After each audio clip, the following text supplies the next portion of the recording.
तो कल new year बीतने के बाद मैं कल दीदी के घर ही रुक गई क्योंकि मुझे काफ़ी विलम्ब हो चुका था। इस कारण दीदी के घर ही रुकना ज़्यादा बेहतर लगा और आज सुबह का खाना वहीं पे खाने के बाद मैं आई रूम पे, फिर तैयार होके कॉलेज गई। आज इतनी अधिक देर हो गई थी मुझे कि कुछ मिनट से ही अगर देर हो जाती और तो मेरी ट्रेन छूट जाती, लेकिन मैं हमेशा ट्रेन चेक करते हुए ही जा रही थी और समय पे मैं पहुंच गई कॉलेज से। फिर मैं आ गई अपने रूम।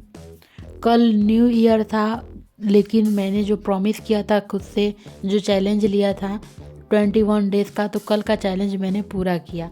बाकी आज का चैलेंज मुझे पूरा करना है, इसलिए मैं चाहती कि ये छूट जाए, लेकिन कॉलेज से आने में काफ़ी विलम्ब हो जाती है, 2-3 बज जाते हैं। इसलिए मैंने सोचा है कि करीब 3:30 बजे से मैं डेली जो टेस्ट है वो दूंगी 2 घंटे का, और उसके बाद उसका एनालिसिस मैं शाम को करूंगी 7-8 बजे के टाइम पर। आप लोग भी इस तरीके का कोई चैलेंज अपने साथ ले सकते हैं।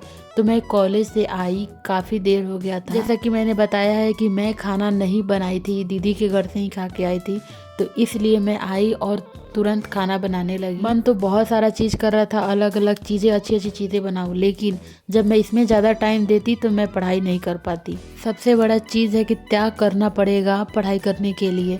अगर हम खाने पीने में ही उलझे रह जाएंगे तो पढ़ाई भी हमें अपने आप में उलझा ही रह जाएगा, समझ नहीं आएगा। वैसे भी बहुत अधिक टाइम वेस्ट हो चुका है। कहीं से आने पर सिर्फ एक ही दिन में ऐसा लगता है कि कितना सामान बिखरा हुआ है और गंदे हो चुके हैं रूम वगैरह। इसलिए फटाफट मैंने आटा गूथा और सब्जी बनाया, और सब्जी और रोटी बनाने के बाद मैं लैपटॉप पे अपनी टाइपिंग स्पीड प्रैक्टिस के लिए लग गई। इसको स्पीड में रखना बहुत ज़रूरी है क्योंकि अभी भी मेरा फेयर होने के बाद भी कभी कभी पुअर रिमार्क आ जा रहा है, इसलिए मैं इसे अभी छोड़ना नहीं चाहती हूँ। करीब 25 या 35-30 तक नहीं पहुँच जाता स्पीड, तब तक मुझे प्रैक्टिस करते रहना पड़ेगा, और डेली और दिन में 3-4 बार भी। क्योंकि फॉर्म भरते टाइम मैंने ये भी दिया था कंप्यूटर नॉलेज और टाइपिंग का, भले मुझे नहीं आता था लेकिन मैंने दे दिया था इसमें जानकारी, इस कॉन्फिडेंस में कि मैं कुछ ही दिनों में सीख लूँगी।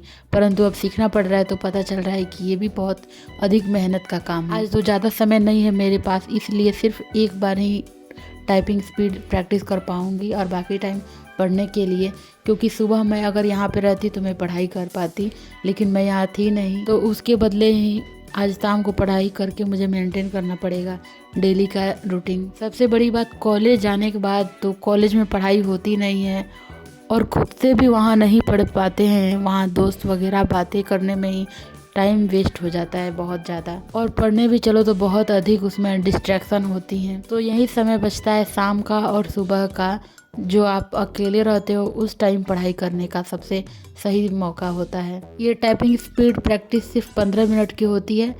ऐसे प्रैक्टिस कर लेने के बाद मैं उठी और थोड़ा सा वॉक की और पानी पिया। फिर उसके बाद जो मुझे टेस्ट देना था, टेस्ट देने के लिए लग गई। ये टेस्ट बुक मैंने बहुत ही पहले ख़रीदा था, लेकिन आज से मैं इसका स्टार्ट कर रही हूँ क्योंकि कल मैंने प्रीवियस ईयर क्वेश्चन लगाया था, इसलिए इस बुक से मैं आज शुरुआत कर रही हूँ। देखते हैं कि कितना नंबर आता है, मैं कल के वीडियो में ज़रूर शेयर करूँगी। पहले मैंने इसको अच्छे से ही तैयारी किया था, लेकिन फिर मैंने छोड़ दिया, इसलिए हो सकता है मेरे मार्क्स कम आए। कंसिस्टेंसी बनाए रखना बहुत ज़रूरी है, लेकिन एग्ज़ाम इतना डिले हो रहा है कि धैर्य की सीमा टूट जा रही है। बार बार तैयारी करके छोड़ देना पड़ रहा है। अब ऐसा शायद नहीं होगा क्योंकि एग्ज़ाम को फॉर्म आए 1 साल से ज़्यादा हो चुके हैं। चलिए मिलते हैं फिर हम लोग नेक्स्ट वीडियो में। मेरे चैनल को सब्सक्राइब जरूर करें और शेयर करें, कमेंट करें। आप सभी को नमस्कार।